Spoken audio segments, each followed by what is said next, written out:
we were interested in how Carmen is a working class young woman that works in a factory on a minimum wage, how she has little education, and how she is using or learning to express her power and her sexual identity with no money or social standing. Investigating that, we started to look at some of the favelas in Latin America, somewhere that felt there was a clash between the state and the community, somewhere where there was a hostile military presence really close by, because the factory girls feel that the soldiers are literally part of their day-to-day job, and probably in terms of era somewhere between 1960 and late 1970s.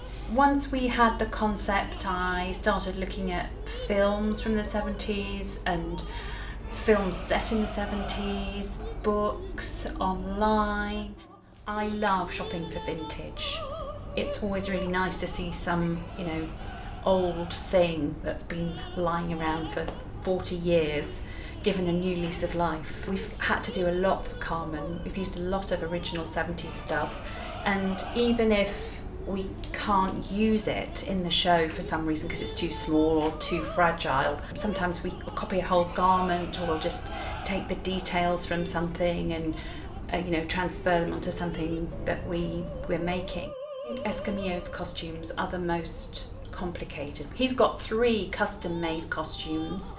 We're using lots of leather. I think more detail, because bullfighters were then and are now kind of celebrities, so his clothes are more dramatic than anybody else's. I think the music is incredible, absolutely incredible.